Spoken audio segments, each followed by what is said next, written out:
नमस्कार, मैं कमलेश कबीर आपका एक बार फिर स्वागत करता हूं इस नए एपिसोड में।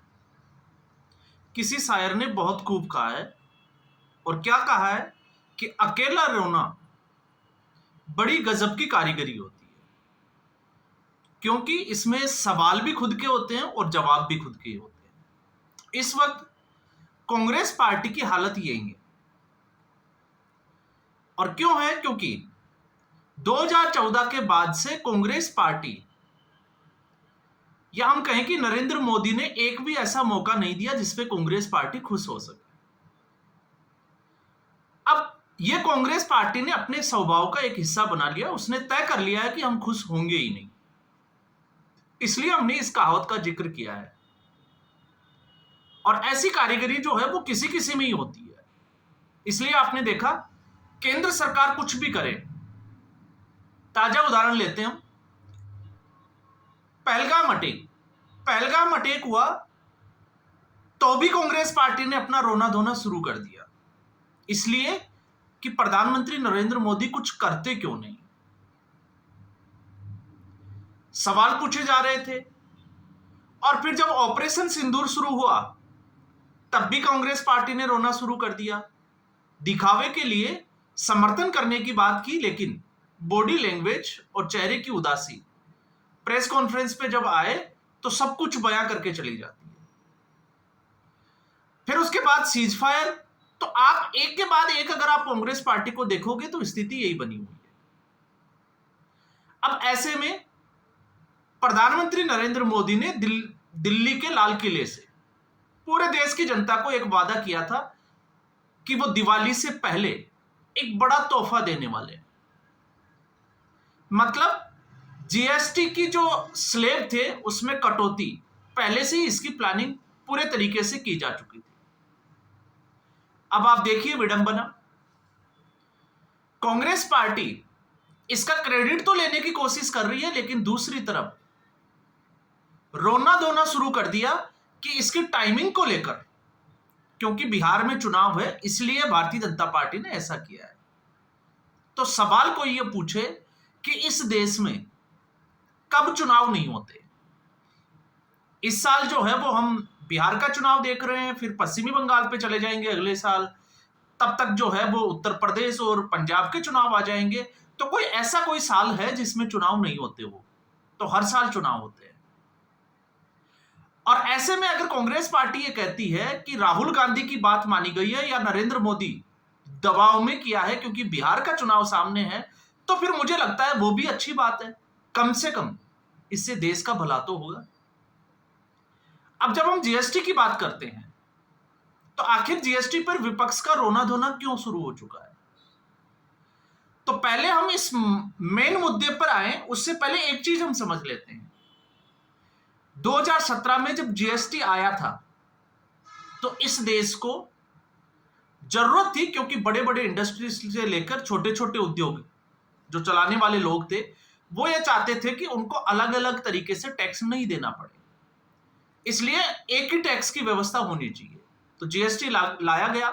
और आपको याद भी होना चाहिए कि जीएसटी जब लाया गया था तब सदन रात को 12 बजे तक चला था और अरुण जेटली उस वक्त सत्ता पक्ष की तरफ से इसको लीड कर रहे थे। लेकिन उस जीएसटी में 4 प्रकार से अगर हम देखते हैं, 5 प्रकार से, 5%, 12%, 18%, 28% और 40% इस तरीके के टैक्स स्लैब्स थे। उसके बाद में कोरोना देश ने देखा, और देश नहीं, हम तो कहेंगे कि पूरी दुनिया ने कोविड का समय देखा। एक वैश्विक मंदी का माहौल बना और उसके बाद में नए नए तरीके से जो है वो रिफॉर्म्स की बात की जाने लगी। तो पहला यह था कि जीएसटी जिस तरीके से लाया गया तो उससे भारत का जो टारगेट था, सरकार का जो टारगेट था, सरकार ने उसको अचीव किया। लेकिन पिछले साल तक अगर आप देखोगे तो एक चुनौती बनी हुई थी, और वो चुनौती कौन सी थी? चुनौती यह थी कि लगातार हमारी इकोनॉमिक्स जो है वो ग्रो तो कर रही थी, इकोनॉमी बढ़ भी रही थी, लेकिन एक जगह पर जो है वो भारत सरकार को सोचने पर मजबूर कर दिया था, और वो था कंजप्शन सेक्टर। क्योंकि इकोनॉमी अगर आप थोड़े से भी समझते हो या अगर हमने पढ़ी है तो आपको पता होगा इकोनॉमी के 3 सेक्टर होते हैं, प्राइमरी, सेकेंडरी और टर्सरी। प्राइमरी में रॉ मटेरियल आता है, विशेष तौर से एग्रीकल्चर सेक्टर, और दूसरा माइनिंग सेक्टर। उसके बाद में सेकेंडरी सेक्टर की अगर हम बात करते हैं तो मैन्युफैक्चरिंग सेक्टर। तो मैन्युफैक्चरिंग सेक्टर ने अपना वो आंकड़ा जो है वो प्राप्त कर लिया था जिसकी उम्मीद थी, तो हमारा मैन्युफैक्चरिंग सेक्टर ग्रोथ कर गया था। और क्यों कर गया था? क्योंकि प्रधानमंत्री नरेंद्र मोदी लगातार मेक इन इंडिया की बात कर रहे थे।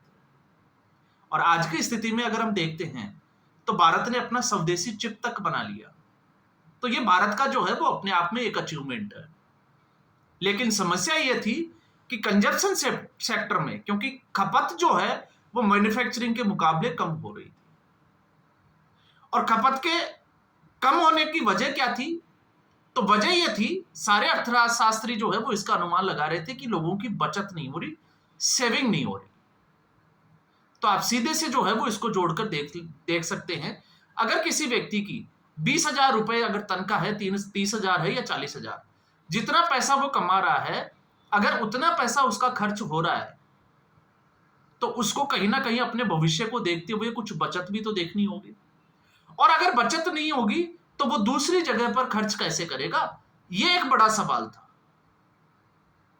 और इसके लिए जीएसटी में रिफॉर्म्स की जरूरत थी।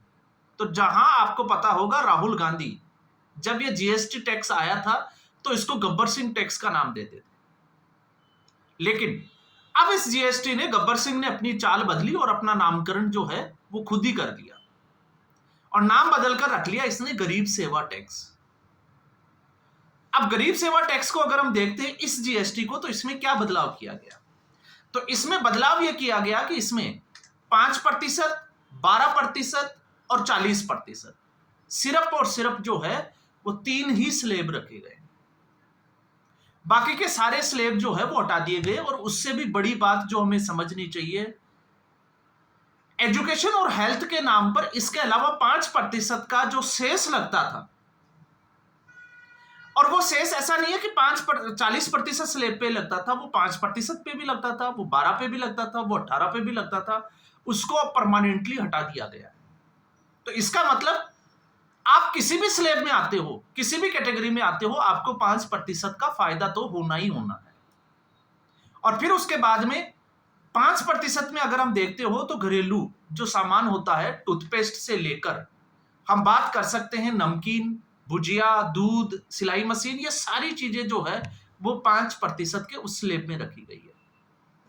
तो उम्मीद ये है कि 22 सितंबर से जब ये लागू होगा तो उसके बाद में इनकी जो दरों या हम कहें कि रेट जो होगी उसमें कटौती होगी।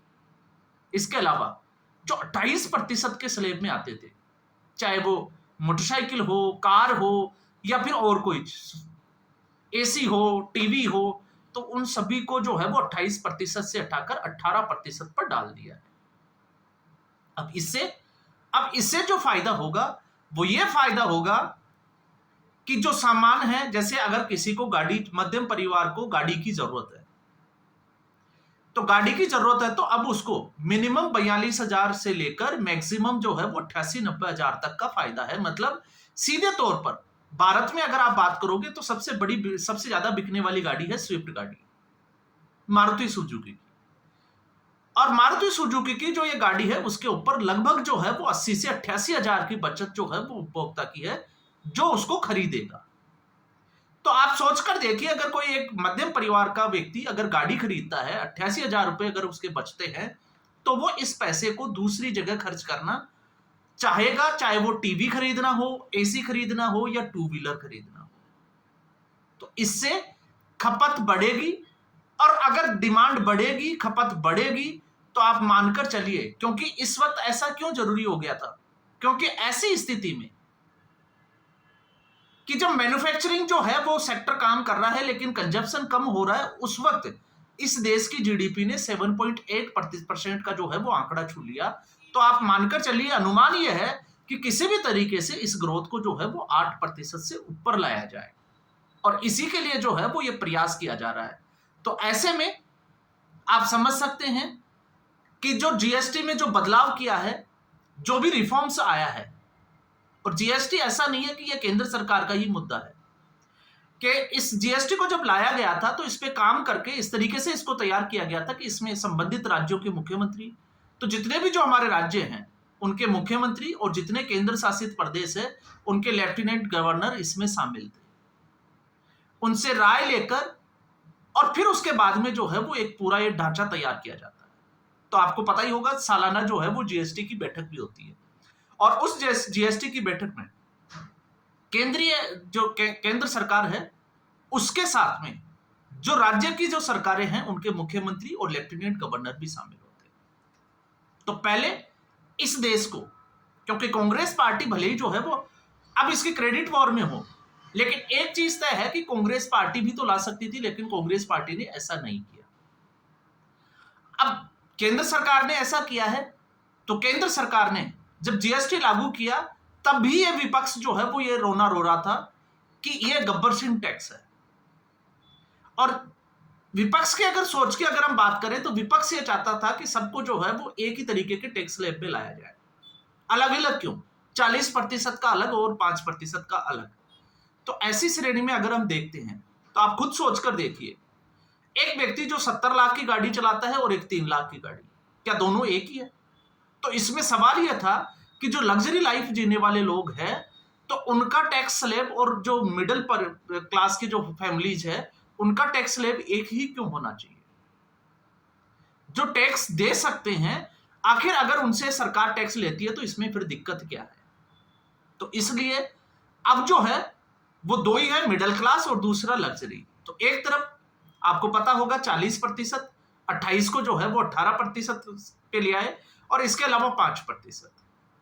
तो ये अपने आप में जो है वो एक बड़ा कदम है। और दूसरा ये इसलिए भी जरूरी हो गया था क्योंकि इस वक्त जिस तरीके से हालात बन रहे थे, अमेरिका के साथ टैरिफ में जो है वो भारत उलझा हुआ है और लगातार जो है वो लोगों में, या हम कहें कि एक मैसेज जा रहा था कि अब आगे क्या होगा, चीजें महंगी हो जाएगी, मैन्युफैक्चरिंग सेक्टर पे जो है वो इसका असर पड़ेगा। तो उस सब के लिए, या हम कहें कि उसको कम करने के लिए, उस पैनिक सिचुएशन को, उस लिहाज से भी जो है वो एक ये बड़ा कदम। अगर हम इसको बिहार चुनाव के साथ अकेले देखना चाहते हैं या देखते हैं तो भी मुझे लगता है कि अगर देश हित में कोई फैसला लिया गया है या किसी के हित में अगर कोई फैसला लिया गया है, भले ही उसका कारण कुछ भी रहा हो, हम कहते हैं कि चुनाव ही इसका कारण है, तो हम मान लेते हैं कि चुनाव ही सही, लेकिन कम से कम इससे लोगों का फायदा तो होगा। तो ऐसे कदम, और ऐसे कदम के बावजूद फिर भी अगर विपक्ष जो है वो अपना रोना धोना चालू रखता है तो फिर आप समझ सकते हैं कि विपक्ष की इस वक्त मानसिकता कैसी है। क्योंकि विपक्ष चुनाव आयोग के ऊपर सवाल खड़े करता है और फिर सवाल के जवाब में जो है वो एक और सवाल करता है, और अगर आप देखोगे तो जवाब भी खुद ही देता है। क्यों? क्योंकि वो सामने वाले का जवाब सुनने के लिए तैयार ही नहीं। तो ऐसी स्थिति में हम विपक्ष के लिए कुछ भी जो है वो नई बात नहीं कर सकते। इस एपिसोड में बस इतना ही।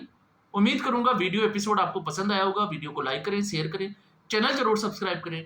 धन्यवाद।